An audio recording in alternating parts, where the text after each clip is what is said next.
Look, everyone's seen Jamar Chase struggling, and clearly, to me, that's a little bit of him pressing and having confidence issues. Again, even though he's a great athlete, great receiver, again, just for context, he did outproduce Justin Jefferson at LSU. Jefferson came in, had a great year. Chase opted out, and while you can work out, be in world-class shape, there's nothing to replicate game speed. And for years and years and years, you would just hear skilled players talk about that all the time, that, until they were in games, like, it was hard to simulate that. And I think that's what we're seeing with Chase. I am not going to overreact and panic about how good he's going to be. I would be somewhat concerned just from a standpoint. You just didn't see those drops at LSU, but I think in 2 months, this should be a distant memory, and I think he'll go on to have a good career.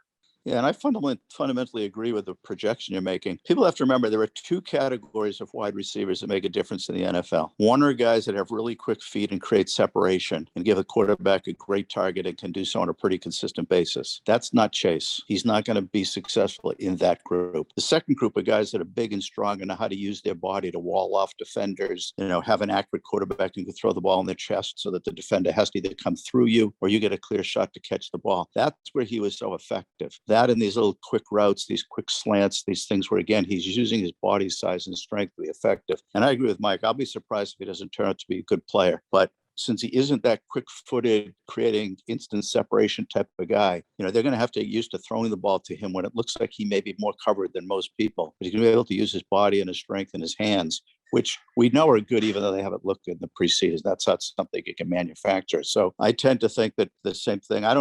Some of these guys, it takes a year, and some of these guys, it takes weeks. But I'll be very surprised if the end of his story isn't a positive one.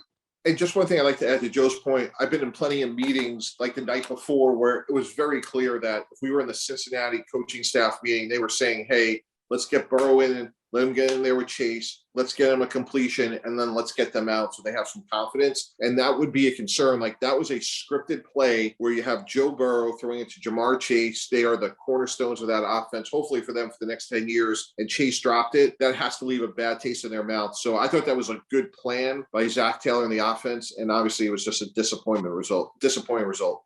Yeah, and the good news is they get a chance relatively soon to rebuild that confidence, because that can become more long-term if you don't kind of nip it in the bud and start to build the players' confidence, give them a few plays to succeed. So hopefully we're going to see them when they get in the regular season. Try the same thing. A clear play that is called for Chase starts to build his confidence, gets a little momentum in his own head, and they can build from there.